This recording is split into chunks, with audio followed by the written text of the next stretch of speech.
If you've tuned into SR Lounge recently, then you know we've been working with Newegg to do quite a bit of computer building for our performance testing within Lightroom. We're finished with our testing. We've been using Lightroom 5 for quite a while now, and in this video, we're gonna finally give you our official review of Lightroom 5. Lightroom 5 boasts several new features that are major improvements over Lightroom 4. Starting at the top of my list with my favorite, we have a new advanced healing brush tool, which allows us to heal more than just simple spots as we could in previous generations of Lightroom.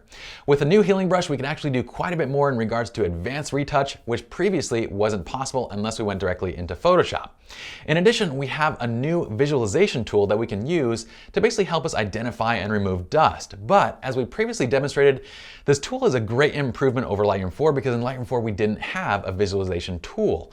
But it's still not really where we want it to be. When we zoom in basically and see this dust in a kind of a zoomed in view, it can be very difficult to differentiate dust from just regular background noise and image artifacts. Yet another favorite of mine is the new Radial Filter local area adjustment tool, which allows us to dodge, burn, or create other localized effects in a radial pattern basically around our image. Now this radial tool allows you to make your adjustments within the area inside of the radial selection or the area excluded from the radial selection. It's quite a wonderful tool for creating a subtle kind of burn effect around your subjects. It's almost like sort of a movable vignette that you can use anywhere to draw attention into a specific area within an image or to create a certain effect. In addition, Lightroom 5 also includes a new type of image preview called Smart Previews. Smart Previews allow you to work on images even when the images themselves may not be present. And this can be extremely useful if, say, you store your images on an external drive or on a NAS device, a network attached storage device, while keeping your catalog on your local drive.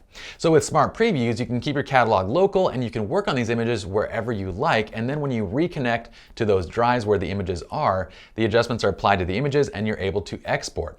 For those that share catalogs or use, say, a post-production service company, this can be a major benefit. The last of my favorite improvements is an extremely powerful automatic perspective correction tool, which is new to Lightroom 5. And this allows Lightroom to make automatic horizon, line, and other perspective adjustments by just analyzing the image metadata and the image itself. This is a wonderful addition, especially for landscape photographers. Other minor improvements, which shouldn't be neglected from our video, also include the abilities to have videos now in slideshows. We have a better book creation process now with custom layouts. We have lab color value readouts, a new loop and crop overlays and guides.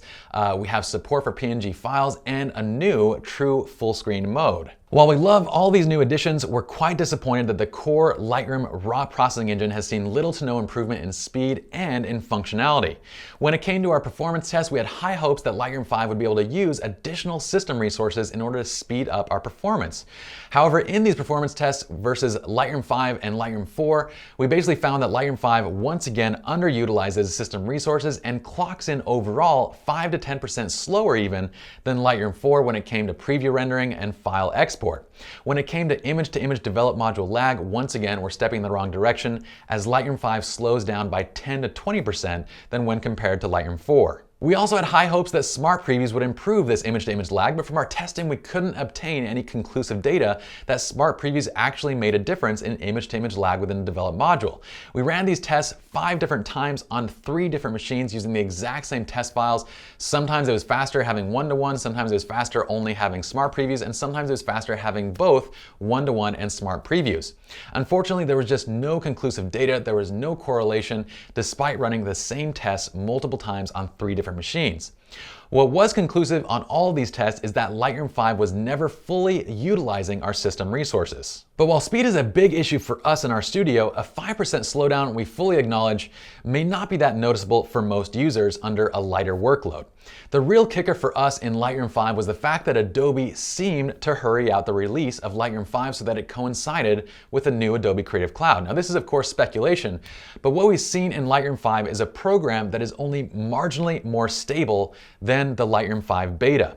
On every one of our post-production machines, and we have nearly 10 of them, we have installed Lightroom 5 and we went back to Lightroom 4. Why? Because Lightroom 5 crashes about once an hour, if not more, on each of these machines under heavy use. So at least once an hour, Lightroom 5 is going to basically crash, it's going to quit out, you have to jump back in, find the last image where you left off, and continue working. While we haven't lost any basically data or we haven't had any catalogs go corrupt from this crashing process, it's a major irritation, it's a waste of time, and it's a piece of software that seems to be released as retail, and it really wasn't far from the beta version. We even tried all the various fixes to basically resetting preferences, clearing out our cache, everything that Adobe suggested, and nothing would fix the problem so far. In conclusion, Lightroom 5 has some wonderful new features in its updates to the spot healing tool, the radial filter, smart previews, perspective correction, and so forth. But all of these new features are really offset and even overshadowed by a slight decrease in performance and a lack of overall stability.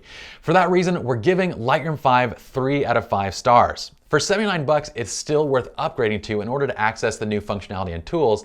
However, we would highly recommend that unless you absolutely need these new tools and features, wait until an update is released to improve Lightroom 5 stability.